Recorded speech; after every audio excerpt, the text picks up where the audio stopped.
Bienvenue dans ce nouvel épisode de Nuances et Sciences. J'espère que tu vas bien et que tu as l'estomac bien accroché parce qu'aujourd'hui, nous allons parler d'un sujet qui va peut-être un peu changer les croyances que l'on a, puisque je vais traiter d'une étude scientifique qui est relativement récente. Elle date de 2021, ça fait quand même déjà 3 ans, mais j'estime qu'elle a pas assez fait changer nos croyances vis-à-vis des fibres et de leur impact sur le microbiote intestinal.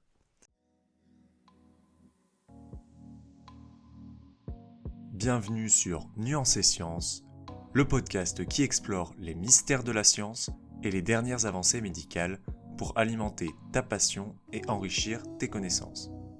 Je suis Gauthier, étudiant en médecine, et ton hôte pour cet épisode. Assure-toi de consulter la description pour accéder aux sources, découvrir les différents chapitres de l'épisode et participer à mon quiz. N'hésite pas à t'abonner et bien sûr à me laisser une évaluation de 5 étoiles si tu apprécies mon contenu.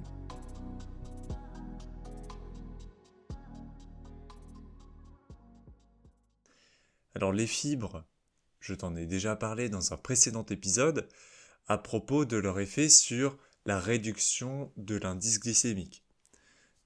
Tout d'abord, je t'invite vivement à aller écouter cet épisode qui a d'ailleurs beaucoup plu et j'en suis très content. Mais je vais quand même t'expliquer, pour rappel, quel est l'effet des fibres vis-à-vis de l'indice glycémique. En fait, les fibres, ce sont des sucres qui sont complexes et que le corps n'est pas capable de digérer. Par conséquent, si on les apporte à des aliments classiques, eh bien ça va réduire la vitesse de digestion et réduire l'indice glycémique. Sauf que les fibres, comme je l'ai dit, elles ne sont pas digérées, mais en réalité, elles ne sont pas non plus totalement présentes dans tes selles. C'est-à-dire qu'entre les deux, il y a bien quelqu'un qui va venir les manger. Et ça, c'est le rôle du microbiote. C'est le rôle le plus facile à comprendre du microbiote, c'est celui de consommer les fibres que toi, tu n'es pas capable de digérer. C'est d'ailleurs pour cela que les bactéries se sont installées. C'est parce qu'elles ont identifié un environnement qui était chaud, qui était accueillant, et qui avait même des composés qu'ils pouvaient utiliser pour vivre de manière gratuite comme ça. Cette symbiose est présente chez l'homme, mais également chez certains animaux comme les termites. Donc les termites, c'est des espèces de petits insectes qui mangent le bois. Et en fait, elles-mêmes ne sont pas capables de digérer ce bois. C'est des bactéries qu'elles ont dans leur ventre qui permettent de digérer le bois et de leur apporter de l'énergie. Sauf que, en réalité, surtout chez l'homme, le rôle du microbiote est un peu plus complexe. Déjà, pour commencer, le microbiote n'est pas constitué uniquement de bactéries, il est constitué également de virus, d'archées, donc c'est des sortes de bactéries, mais je ne suis pas assez compétent sur le sujet pour t'en dire plus, et également de cellules eucaryotes, donc ça peut être des levures, des champignons, ou encore même des parasites, mais ça c'est particulièrement dans des situations pathologiques, comme des vers par exemple. Donc j'en reviens à la complexité du microbiote. Chez l'homme, elles interagissent avec les cellules immunitaires pour permettre de les éduquer. Elles protègent contre les infections intestinales parce que, en fait, vu qu'elles tapissent notre tube digestif, ça permet d'éviter que d'autres bactéries qui cette fois-ci sont pathogènes, elles sont méchantes, eh bien elles ne peuvent pas s'installer.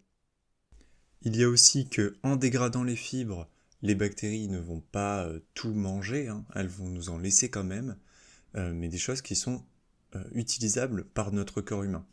Et c'est grâce à ça que les cellules intestinales vont pouvoir survivre. Elles vont en fait s'alimenter à partir de composés qui sont issus de la dégradation des fibres par les bactéries. Et puis il y a plein d'autres effets qu'on découvre un peu chaque année grâce aux nouvelles études scientifiques, puisque c'est vraiment un sujet en, en croissance. Ça a des effets sur la santé mentale. C'est éprouvé qu'il y a un lien entre le tube digestif, la composition en microbiote et la santé mentale avec le risque de dépression, etc. Et j'en passe. Franchement, il y a plein d'effets, des effets sur l'inflammation, des effets sur les maladies digestives comme la maladie de Crohn. Vraiment, il y a presque aucune maladie où il n'y a pas de lien avec le microbiote intestinal.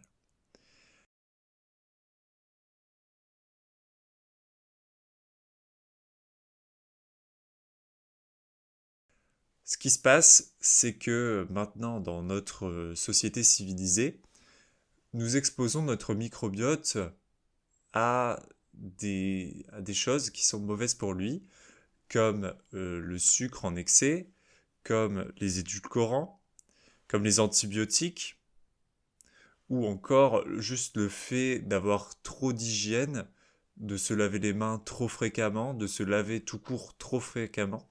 Tout ça, ça va être des choses qui vont être délétères pour ton microbiote, ce qui va, à terme, altérer sa composition en termes de qualité et en termes de quantité. Et cette altération de la composition va augmenter le risque de certaines maladies, comme le diabète, la dépression ou la maladie de Crohn, comme je l'ai déjà dit. Maintenant, on va se pencher particulièrement sur l'étude scientifique que j'ai trouvée, qui vient du laboratoire de Stanford. C'est assez célèbre et donc c'est une étude que j'estime comme ayant une grande valeur de fiabilité. Elle a été faite sur sur deux groupes d'une vingtaine de personnes. Un des groupes était attribué à un régime riche en fibres et l'autre un régime riche en aliments fermentés. Et pendant cette étude a été mesurée différentes choses, notamment la composition des sels et via des analyses sanguines le profil immunitaire de la personne. Donc si elle sécrétait beaucoup de marqueurs de l'inflammation pour pouvoir l'évaluer. Ce qu'il a été observé à travers cette étude, c'est que la consommation en fibres n'avait comme effet que d'augmenter la densité microbienne et d'augmenter l'activité microbienne. C'est-à-dire que puisqu'on apportait des fibres, les bactéries avaient plus de quoi manger, elles étaient donc plus actives, c'est-à-dire qu'elles sécrétaient plus d'enzymes pour pouvoir dégrader les fibres, puisqu'il y en avait plus, et puisqu'elles étaient exposées à plus de quoi se nourrir, elles proliféraient plus facilement, elles survivaient plus facilement, ce qui augmente leur densité, ce qui augmente la densité de microbes dans l'intestin. Donc ça, c'est l'effet des fibres. Sauf que cet effet ne permettait pas de réduire l'inflammation dans le corps humain. Sauf que l'inflammation, elle est liée à beaucoup de maladies comme le diabète, comme la maladie de Crohn. Enfin, en fait, toutes les maladies sont à peu près liées à l'inflammation. Et en général, une inflammation trop élevée va avoir des effets délétères. Et ce que je viens de dire, c'est que dans ce groupe fibre, eh bien, il n'y a pas de diminution de l'inflammation. Ce qui n'est pas le cas, par contre, dans le groupe des aliments fermentés. Dans le groupe des aliments fermentés, eh bien, il a été observé une diminution de l'inflammation qui a été attribuée non pas à l'augmentation de l'activité ni de la densité microbienne, mais à l'augmentation de la diversité microbienne. En fait, dans un aliment fermenté, il y a des bactéries et non pas des fibres, puisqu'un aliment fermenté par définition, c'est un aliment qui a subi une transformation par un micro-organisme. Ça peut être par des cellules eucaryotes comme des levures dans le cas du pain, ça peut être de bactéries dans le cas du fromage par exemple, et ces bactéries sont apportées au corps humain, c'est des bactéries qu'on n'a pas forcément déjà dans notre tube digestif, ce qui va augmenter la diversité. Et c'est cette augmentation de diversité qui va permettre ensuite de réduire l'inflammation. L'intérêt de cet épisode, c'est donc de pouvoir t'exposer à la fois l'intérêt des fibres, qui reste pertinent, parce qu'il permet quand même d'entretenir le microbiote en le nourrissant en quelque sorte, mais ce n'est pas suffisant pour avoir des effets vraiment bénéfiques sur la santé, notamment sur l'inflammation. Il faut également pouvoir apporter les bactéries dont on a besoin, et cet apport peut se faire facilement via des aliments fermentés. Maintenant, est-ce qu'il faut aller acheter des aliments fermentés au supermarché?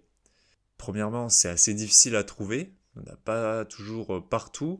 En général, c'est plutôt dans les rayons des produits asiatiques où on peut trouver du kimchi, du kombucha. Sinon aussi, au rayon frais, on peut trouver du lait de kéfir. Le kombucha étant une boisson fermentée à base de thé et le kimchi étant un repas coréen à base de choux fermentés. Sauf que généralement, le souci, c'est que ces produits sont relativement chers et inaccessibles. Il y a également un second problème, c'est que généralement, il y a du sucre qui est ajouté à ces aliments, ce qui va réduire l'intérêt en fait, ce qui va mettre plus de points négatifs que de points positifs, pardon.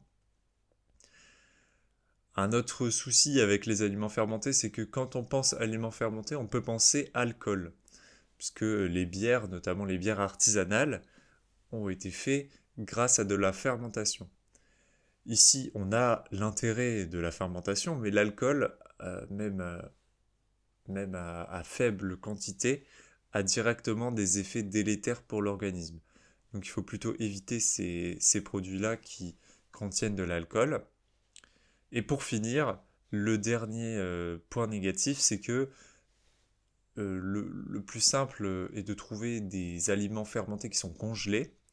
Sauf que quand ils sont congelés, les bactéries sont en état de dormance et certaines meurent. Donc l'effet est également amoindri. Donc ce que je te conseille, pour pouvoir appliquer les informations que je t'ai données pendant cet épisode, c'est d'essayer pendant ce mois-ci de faire des aliments fermentés maison. Il existe plusieurs aliments fermentés, le kimchi, le kombucha que j'ai déjà nommé, et le kéfir. Le kéfir, c'est assez simple à faire. J'ai décidé donc de te proposer d'essayer d'en faire. Le kéfir de lait, hein. Je parle du kéfir de lait, puisqu'on peut faire également des boissons fruitées à base de kéfir. Le kéfir, en fait, c'est des petits agglomérats de bactéries qui ressemblent en fait à des mini choux-fleurs, c'est des petits trucs blancs. Pour pouvoir faire du lait de kéfir, c'est assez simple. Il suffit de mettre ces grains de kéfir dans du lait, de le laisser 24 à 48 heures à température ambiante pour que les bactéries se réactivent et se multiplient. Puis, une fois ce temps passé, il suffit d'utiliser un tamis pour pouvoir filtrer le lait pour le séparer des grains de kéfir qui auront augmenté de taille. Et une fois qu'on a ça, on peut réitérer à chaque fois la manœuvre, à chaque fois remettre les grains de kéfir avec du lait pour qu'ils augmentent de taille. Et en fait, c'est un processus infini. Une fois qu'on a du kéfir une fois, on peut avoir du kéfir à vie en les faisant se multiplier à chaque fois. Donc, l'intérêt, c'est que d'abord c'est facile à faire, c'est un processus infini, hein, on peut en avoir à volonté. C'est facile à conserver, donc le lait de kéfir qui est produit peut être conservé de 1 à 4 semaines au frigo. Et pour finir, il y a moins de lactose. Donc si tu es intolérant au lactose, en fait le lactose a été de manière partielle digérée par les bactéries dans le lait de kéfir. Donc tu peux plus facilement digérer le lait de kéfir que du lait si tu es intolérant au lactose. Et il y a un dernier point positif que j'ai pas encore mentionné, c'est qu'il y a moins de danger à faire cela par rapport à, par exemple, faire du kimchi. Puisque quand on fait du kimchi, il y a plus de risque de contamination par des mauvaises bactéries ou des mauvais champignons qui peut un peu gâcher la recette et ça peut devenir totalement immangeable. Pour du lait de kéfir, c'est assez simple et ce risque est vraiment inexistant. Le seul inconvénient du lait de kéfir, c'est que les grains de kéfir sont assez chers à l'achat. Je sais plus combien, mais je crois un petit sachet, ça doit être 15 € sur Internet. Par ailleurs, on va facilement en trouver sur Internet, mais dans des magasins de grande distribution, on n'en trouvera pas. Donc c'est une commande sur Internet qu'il faut faire. Pour te faciliter la vie, je t'ai directement mis en description de cet épisode un lien vers le site français de référence pour acheter des grains de kéfir, ainsi que un tutoriel de ce même référent sur la recette pour faire le kimchi de lait, même si en réalité c'est très facile et même avec ce que je t'ai dit dans cet épisode, tu serais capable d'en faire. Donc pour conclure sur cet épisode, le mieux est de coupler à la fois un régime riche en fibres pour pouvoir alimenter les bactéries et à la fois un régime qui comprend quelquefois des aliments fermentés pour pouvoir apporter à notre organisme des bactéries qui sont différentes pour pouvoir augmenter la diversité et favoriser cet effet bénéfique du microbiote. Les aliments fermentés, tu peux les faire toi-même. Tu peux également consommer du fromage à condition qu'il n'ait pas subi de processus de chauffage à ultra haute température qui a pour effet de détruire tous les organismes et c'est d'ailleurs le but de ces processus. Ça, tu l'identifies assez facilement en magasin en voyant si tu as la mention UHT qui signifie ultra haute température pour savoir si le fromage contient des bactéries ou s'il n'en contient pas.